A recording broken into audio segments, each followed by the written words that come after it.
ان اللہ و ملائکتہ یصلون علی النبی یا ایہا الذین آمنوا صلوا علیہ وسلموا تسلیما اللہم صلی علی محمد وعلی آل محمد کما صلیت علی ابراہیم وعلی آل ابراہیم انک حمید مجید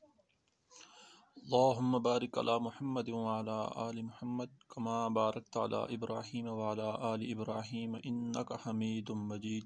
اکرم صلی اللہ تعالیٰ علیہ وسلم نے ارشاد فرمایا کہ تمہارے دنوں میں سب سے افضل دن جمعہ کا دن ہے،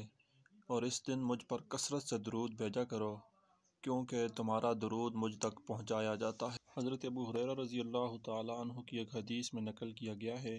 کہ جو شخص جمعہ والے دن عصر کی نماز کے بعد یہ والا درود شریف 80 مرتبہ پڑھتا ہے، اللہم صلی علی محمد نبی الامی وعلی آلہ وسلم تسلیما، تو اس شخص کے 80 سال کے گناہ معاف کر دیے جاتے ہیں اور اس کے نامہ اعمال میں 80 سال کی نیکیاں لکھ دی جاتی ہیں۔